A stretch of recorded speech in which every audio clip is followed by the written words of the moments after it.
Hello students, this is Anu Asthana. Today I am here with the lecture 4 of chapter Life Process of class 10th. हम लोगों ने इसके previous lecture में देखा था कि जो यूनिसेलुलर ऑर्गेनिज्म होते हैं वो किस तरीके से अपना न्यूट्रिशन लेते हैं। क्लियर है? क्योंकि उनके पास सिंगल सेल होता है, इसीलिए उनके जितने भी प्रोसेसेस होते हैं वो सारे सिर्फ और सिर्फ एक ही सेल के अंदर परफॉर्म होते हैं। लेकिन आज हम लोग जो बात करेंगे, आज हम लोग बात करेंगे कि न्यूट्रिशन इन ह्यूमंस। ठीक है, न्यूट्रिशन इन ह्यूमंस। अब यहाँ पर अगर हम लोग बात करें कि जो ह्यूमंस होते हैं वो कैसे होते हैं, क्लियर? इससे पहले आप लोगों ने पढ़ा हुआ है और आपको पता भी है कि जो ह्यूमंस होते हैं वो मल्टी सेलुलर होते हैं। मल्टी सेलुलर का मतलब क्या होता है कि हमारे पास बहुत ज्यादा, एक से ज्यादा सेल्स होते हैं। इतने ज्यादा सेल्स हैं कि आप उन्हें काउंट भी नहीं कर पा रहे हैं। ठीक है, तो अब यहाँ पर होता क्या है कि जो हमारे पास सेल्स इतने ज्यादा हैं, इस वजह से क्या हो जाता है कि हमारा जो काम होता है वो बढ़ जाता है। मीन्स हम लोग बोलते हैं कि हमारे पास डिवीजन ऑफ लेबर होता है ना? यानी कि हम लोग क्या करते हैं, अपने काम को डिवाइड कर देते हैं, है ना? कि जैसे फॉर एग्जांपल आप अपने घर में हैं तो आपके पास 2-3 लोग हैं, तो आप क्या करेंगे कि ये काम आप करेंगे, ये काम वो करेगा, इस तरीके से अपने काम का डिवीजन कर देते हैं। ठीक इसी तरीके से हम लोग भी क्या करते हैं, हमारी जो बॉडी है वो इस तरीके से अपने आप ही, हमें कुछ नहीं करना है, हमारी बॉडी अपने आप इस काम को करती है कि वो जो वर्क है, फंक्शन है, उसको डिवाइड कर देती है और इसी को हम लोग क्या बोल देते हैं, डिवीजन ऑफ लेबर। तो बेसिकली क्या है कि ये कैसा होता है, जो ह्यूमन बींग्स होते हैं इनमें क्या होता है, डिवीजन ऑफ लेबर होता है। क्यों होता है? क्योंकि हमारे पास बहुत सारे सेल्स होते हैं। अब आप लोगों को ये बात पता है कि हम लोग जो होते हैं वो कैसा मोड ऑफ न्यूट्रिशन शो करते हैं, हम लोग holozoic mode of nutrition show करते हैं। आपको ये बात क्लियर है, मैंने पहले भी बताया था। और होलोजोइक मोड ऑफ न्यूट्रिशन का मतलब क्या है कि हम लोग सॉलिड फॉर्म में अपने फूड को रिसीव करते हैं और साथ ही साथ वो फूड कैसा होता है, कॉम्प्लेक्स फूड होता है। ठीक है, तो ऑब्वियसली चीज है कि जब हम कॉम्प्लेक्स फूड ले रहे हैं तो जो हमारा न्यूट्रिशन होगा वो भी कॉम्प्लेक्स होगा, वो इतना इजी तो नहीं होगा।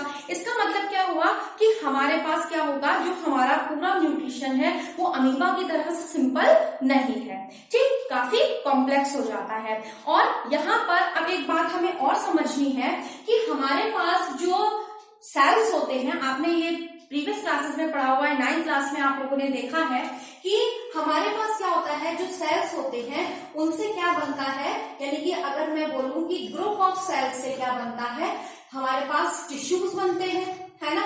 और जो टिश्यूज होते हैं उनके ग्रुप ऑफ टिश्यूज से हम लोगों को पता है क्या बनता है, ऑर्गन बनता है। और डिफरेंट ऑर्गन से, ग्रुप ऑफ ऑर्गन से हम लोग को क्या मिलता है, ऑर्गन सिस्टम मिलता है। ये बात हम लोगों को प्रीवियस क्लासेस में हम लोग पढ़कर आ चुके हैं। अब यहाँ पर बात आती है कि क्योंकि हमारे पास बहुत सारे सेल्स हैं, है ना, बिलियंस में हमारे पास सेल्स होते हैं, तो अब यहाँ पर क्या है, एक सेल तो है नहीं, तो जो ग्रुप ऑफ सेल्स होते हैं वो हमारी बॉडी में क्या बनाएंगे, ग्रुप ऑफ टिश्यूज बनाएंगे। और ग्रुप ऑफ टिश्यूज जो बनाएंगे उनसे क्या बनेंगे, ग्रुप ऑफ ऑर्गन बनेंगे। क्लियर? और इसी तरीके से जो ग्रुप ऑफ ऑर्गन्स होंगे वो हमारा क्या बनाएंगे, ऑर्गन सिस्टम बनाएंगे। क्लियर है?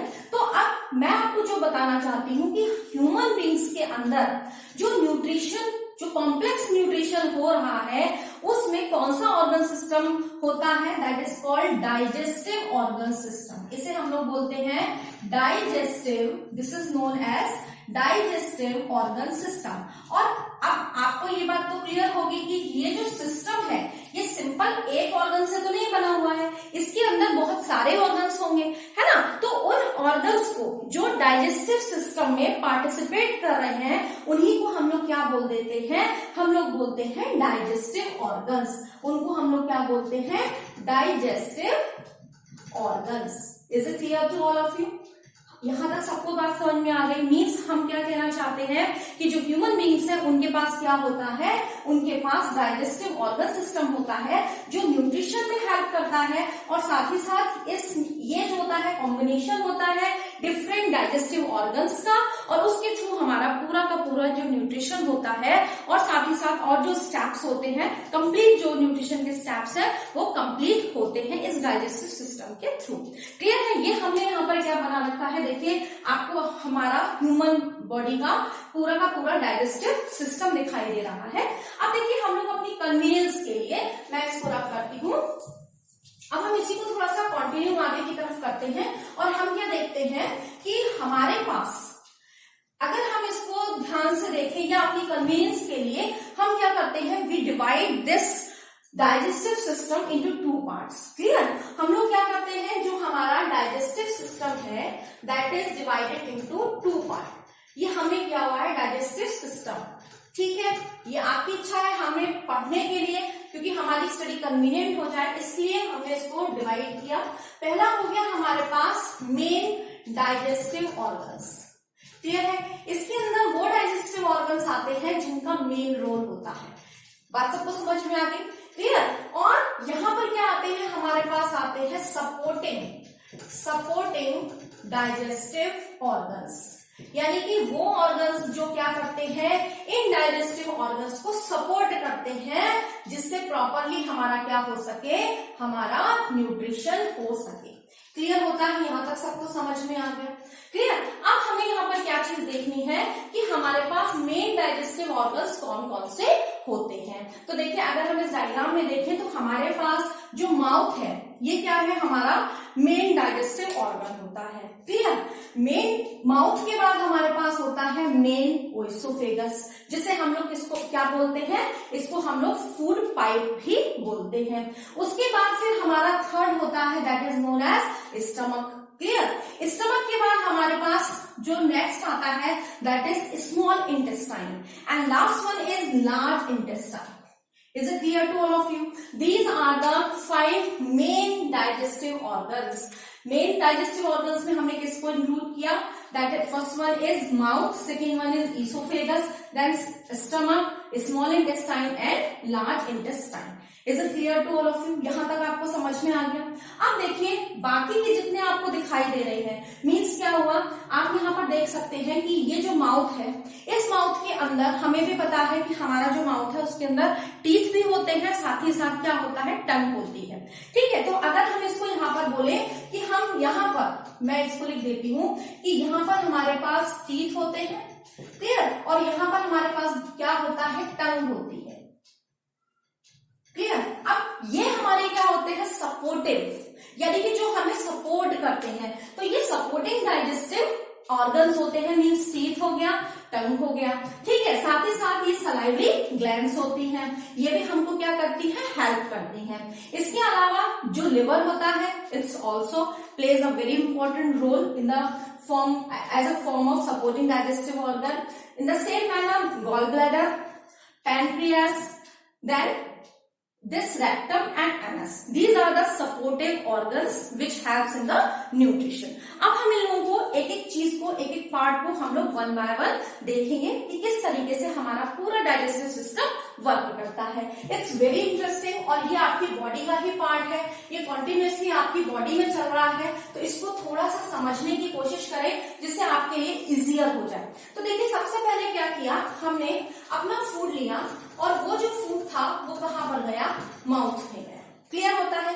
यहाँ पर माउथ में हमने क्या किया, हैंड से किसी भी चीज को पिकअप किया और पिक करने के बाद उसको हमने अपने मुंह में रखा। क्लियर है? अब इस मुंह में हमारे पास दो पार्ट्स हैं। दो पार्ट्स में क्या आता है, सबसे पहले आता है हमारे पास टीथ। अब देखिए, अगर हम टीथ की बात करते हैं तो टीथ का क्या रोल है, तो आपको पता है कि जो टीथ होता है ये क्या करता है, आपको पता है कि कटिंग, जब आप मान के चलिए आपके पास सैंडविच आया, आप उसे खाना चाहते हैं, तो सबसे पहले आप उसको, उसकी बाइट काटेंगे, कट करेंगे। तो इसका मतलब ये किस लिए यूज होता है, इसका जो फंक्शन हो गया कि ये आपको कटिंग में हेल्प करता है, ये च्युइंग में हेल्प करता है, आपकी है ना, चबाने में हेल्प करता है, साथ ही साथ ये क्या करता है, ग्राइंडिंग भी करता है। बात सबको समझ में आ गई? पहली चीज मैंने आपको बता दी कि टीथ है, टीथ का क्या रोल है कि ये कटिंग, च्युइंग और ग्राइंडिंग करता है। उसके बाद नेक्स्ट आता है आपके पास टंग। क्लियर? अब इस टंग का क्या काम होता है, तो इस टंग का काम क्या होता है कि फर्स्ट ऑफ ऑल ये रोलिंग अप करता है फूड को। क्लियर है? जो कुछ भी हम खाते हैं वो मिक्स होता है प्रॉपरली, वो किसके थ्रू होता है, वो टंग के ही थ्रू होता है। साथ ही साथ टंग के पास क्या होता है, टेस्ट बड्स होती हैं, तो टेस्ट बड होने के कारण ये क्या करता है, टेस्टिंग ऑफ फूड भी करता है ना। आपको पता चलता है कि जो हमारा फूड है, it is bitter in taste, it is sweet in taste, आप डिफरेंट टाइप के जो टेस्ट है उनको आप रिकॉग्नाइज कर सकते हो with the help of taste buds. Clear होता है। उसके बाद ये आपके जो फूड होता है उसको मॉइस्ट करता है। अगर आपके पास सलाइवा ना हो तो क्या होगा कि हमारा जो फूड होगा वो ड्राई हो जाएगा, है ना। और अगर हम उसको चाहेंगे कि हम उसको निगल ले तो उसको हमको निगलने में बहुत ज्यादा दिक्कत होगी। तो इसका मतलब क्या है कि ये मॉइस्ट करता है। अब मॉइस्ट कैसे करता है, क्योंकि इसके पास क्या होता है, इसके पास होती है सलाइवरी ग्लैंड्स। क्लियर है। और सलाइवरी जो ग्लैंड्स होती है उनसे क्या प्रोड्यूस होता है, सलाइवरी यानी सलाइवा प्रोड्यूस होता है। और ये सलाइवा क्या करता है, इस सलाइवा के अंदर से एक एंजाइम रिलीज होता है। एंजाइम कौन सा एंजाइम रिलीज होता है, दैट इज सलाइवरी एमाइलेज। ठीक, ये जो सलाइवरी एमाइलेज होता है ये क्या करता है, जो हम लोग फूड खाते हैं तो जो उसमें स्टार्च होता है उसको कन्वर्ट करता है शुगर में। Is it clear. आपने देखा होगा कि अगर आप रोटी का टुकड़ा मान के चलिए रूखा खाते हैं, जिन्होंने नहीं देखा वो उसको आज एक्सपेरिमेंट करके देखिएगा। एक नॉर्मल मतलब रूखी रोटी का टुकड़ा आप एक बाइट लीजिएगा और उसको थोड़ा सा खाइएगा तो स्टार्टिंग में आपको वो कैसा लगेगा, बिटर लगेगा यानी कि कड़वा लगेगा, है ना, ड्यू टू द स्टार्च। अब क्या होगा, जब आप उसको कंटिन्यूसली चलाते रहेंगे अपने मुंह में ही, तो आपको थोड़ी देर बाद वो कैसा लगने लगेगा, मीठा लगने लगेगा। क्यों लगा, क्योंकि अभी वो क्या हुआ है, इस सलाइवरी एमाइलेज के कारण वो कैसा हो गया है, शुगर में कन्वर्ट हो गया है। That's why you are feeling it as a sweet taste. Okay, तो यहाँ पर क्या हुआ, ये हमारे टंग के मेन फंक्शंस हो गए कि ये क्या करता है, रोलिंग अप करता है, हमारे फूड को टेस्ट करता है, उसको गीला बनाता है, साथ ही साथ क्या करता है, हमारे सलाइवरी जो ग्लैंड्स होते हैं वो उसमें से सलाइवा को प्रोड्यूस करता है, जिसमें क्या होता है, एक एंजाइम होता है जिसका नाम होता है सलाइवरी एमाइलेज, जो क्या करता है, जो स्टार्च होता है उसको शुगर में कन्वर्ट करता है। अब अगर आप यहाँ पर देखिए तो यहाँ पर क्या हुआ, इंजेक्शन हुआ। पहली बात तो कि हमने लिया और लेकर उसको हमने खाया, काटा, तो पहली बात तो हमारा इंजेक्शन हुआ। दूसरी बात यहाँ पर हमारा डाइजेशन भी स्टार्ट हो गया, क्योंकि यहाँ पर देखिए ब्रेकडाउन होना स्टार्ट हो चुका है और डाइजेशन में हमने पढ़ा था ब्रेकडाउन ऑफ फूड। तो इसका मतलब क्या हुआ कि यहाँ पर क्या हुआ, डाइजेशन। कभी कभी क्वेश्चन आ जाता है कि डाइजेशन सबसे पहले कहाँ स्टार्ट होता है, तो आपको पता है कि डाइजेशन सबसे पहले कहाँ स्टार्ट होता है, माउथ में स्टार्ट हो जाता है। Is it clear to all of you. आपको सबसे पहले हमने माउथ के बारे में बताया।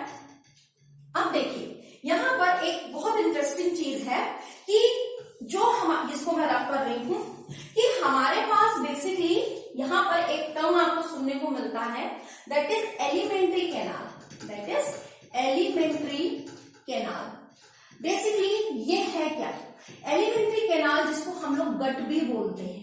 ये क्या होता है, ये एक ट्यूब लाइक स्ट्रक्चर होता है, जैसे ट्यूब होती है, ये ट्यूब लाइक स्ट्रक्चर होता है जो माउथ से स्टार्ट होता है और एनस तक होकर जाता है। एनस तक मीन्स लास्ट होता है, इसका एंड कहां पर होता है, एनस पर होता है। और इसे कैनाल क्यों कहते हैं, क्योंकि कैनाल टाइप स्ट्रक्चर है, मतलब ये आगे से भी इसके देखिए दोनों एंड्स खुले हुए हैं, इसका ये एंड भी ओपन होता है और ये एंड भी ओपन होता है, इसीलिए हम इसको क्या बोल देते हैं, कैनाल बोलते हैं। और यू विल बी सरप्राइज कि इसकी जो लेंथ होती है ये कितनी होती है, 9 मीटर। हम ह्यूमन बींग्स की बात कर रहे हैं, 9 metre. Can you imagine that कि कितनी बड़ी हो गई। आप एक कंसीडर कर लीजिए, करीबन एक 3 मंजिल की, है ना, ट्रिपल स्टोरी बिल्डिंग को आप कंसीडर करिए, इमेजिन करिए, तो करीबन उतनी इसकी क्या हो गई, लेंथ हो गई।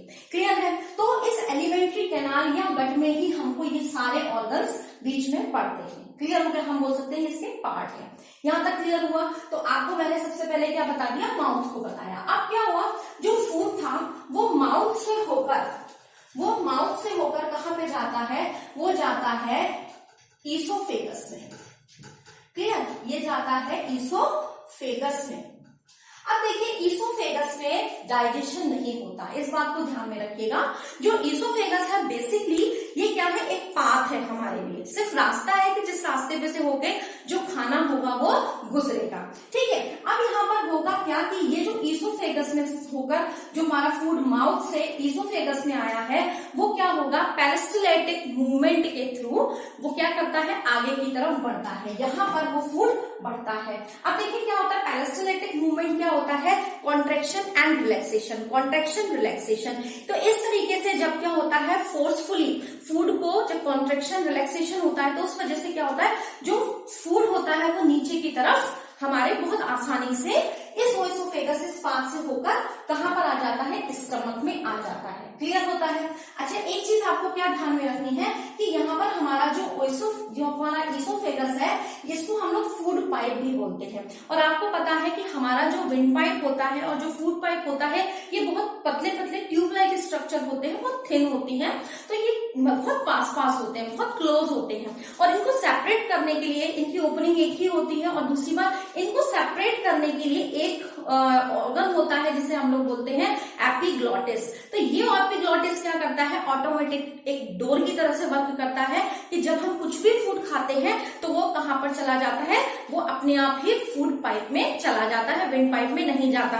क्यों? क्योंकि जो विंड पाइप का डोर होता है, जैसे मान के चलिए ये है, तो ये सपोज विंड पाइप है और ये आपका फूड पाइप है, तो यहाँ पर इस टाइप से एक एपिग्लॉटिस होता है जो एक वॉल्व टाइप होता है, जो क्या करता है, तुरंत इसको विंड पाइप के रास्ते को बंद कर देता है, जिसकी वजह से जो फूड होता है वो कहाँ पे जाता है, वो सीधे हमारे फूड पाइप में ही जाता है। क्लियर? लेकिन कभी कभी आपने देखा है हम बहुत जल्दी में कुछ खाते पीते हैं तो अचानक से हमें ठसका सा आता है ना, तो वो क्या होता है, गलती से खाना हमारे कहाँ चला जाता है, वो हमारे फूड पाइप की जगह विंड पाइप में चला जाता है। तो जब एयर का रास्ता आपका रुक जाता है तो क्या होता है, प्रेशर के साथ ऊपर आती है एयर लंग्स के थ्रू, तो वो क्या होता है, एकदम झटके से आपको खांसी सी आती है, जिससे जो भी उसमें फंस गया है पार्ट वो तुरंत हट जाता है, पार्टिकल।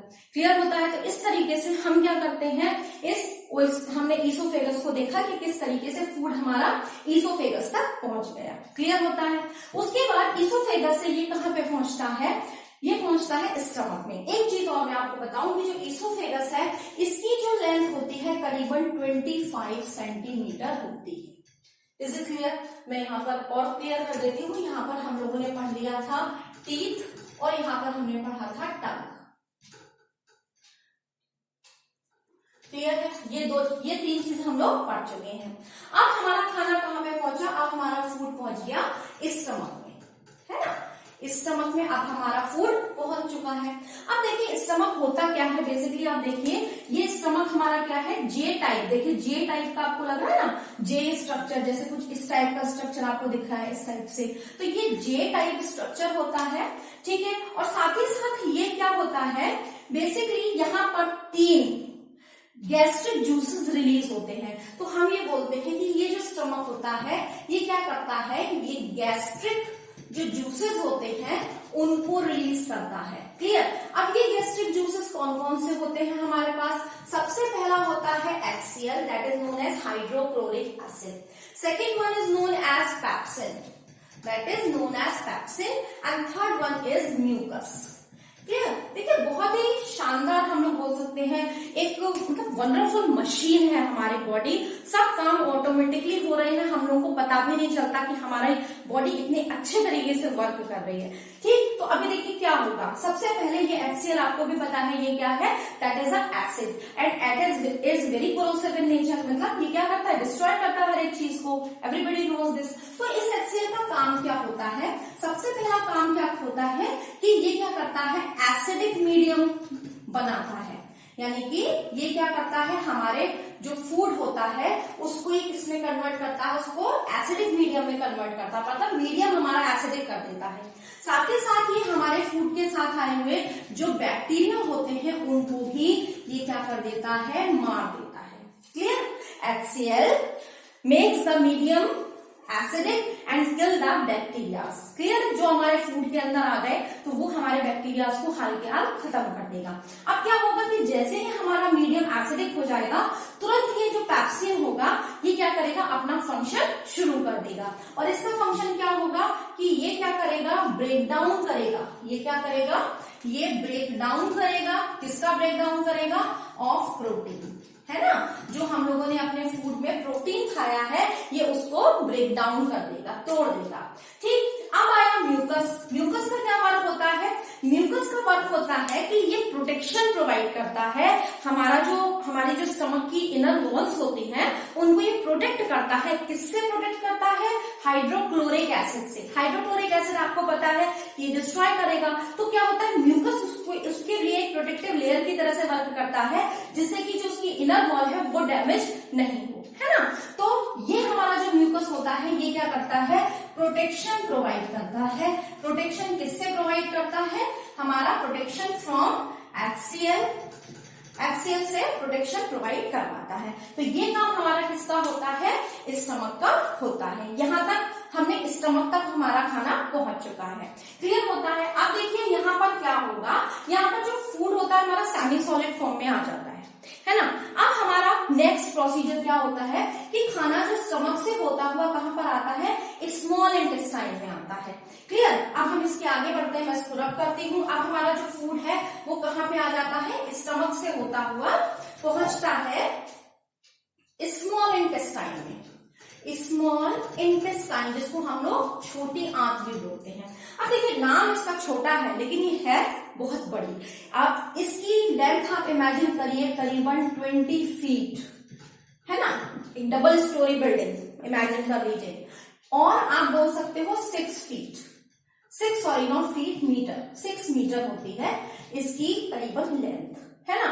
अब देखिए ये क्या होता है, क्वेश्चन ये है कि जब ये इतनी बड़ी है, लंबी है, तो इसको स्मॉल क्यों कह रहे हैं? क्योंकि ये बहुत थिन होती है, बहुत पतली होती है, और ये देखिए गुड़ी गुड़ी होकर हमारे जो ऑयल फॉर्म में भी हम इसके अंदर पड़ी रहती है हमारी बॉडी के अंदर, ठीक है। तो ये स्मॉल इंटेस्टाइन क्या करती है? देखिए इसका बहुत इंपॉर्टेंट फंक्शन होता है। सबसे पहली चीज यहाँ पर अगर हम बोलते हैं कि यहाँ पर कंप्लीट डाइजेशन हो जाता है, हमारी बॉडी का जो हमने फूड खाया है उसका कंप्लीट डाइजेशन हो जाता है। कैसे हो जाता है कंप्लीट डाइजेशन? कैसे हो जाता है? क्योंकि यहाँ पर अभी हम चलते हैं, अच्छा थोड़ा सा और हम बता दें। उसके बाद यहाँ पर क्या होता है? एब्जॉर्प्शन होता है। एब्जॉर्प्शन भी यहाँ पर शुरू हो जाता है, ठीक है। फूड का जो भी हमने एब्जॉर्प्शन ऑफ डाइजेस्टेड फूड ये यहाँ पर शुरू हो जाता है, ठीक है। अब यहाँ पर एक चीज और होती है कि यहाँ पर मतलब हम ये बोल सकते हैं यहाँ पर एब्जॉर्ब हो चुका है। तो देखिए यहाँ पर रिसीव होता है,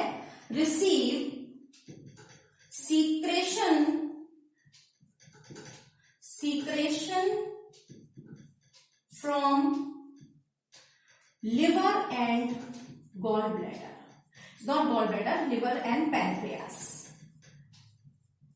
क्लियर। आपको देखिए यहाँ पर दिख रहा है कि पैनक्रियास है हमारा, ठीक है। स्टमक से खाना कहां पहुंचा? स्मॉल इंटेस्टाइन में पहुंचा।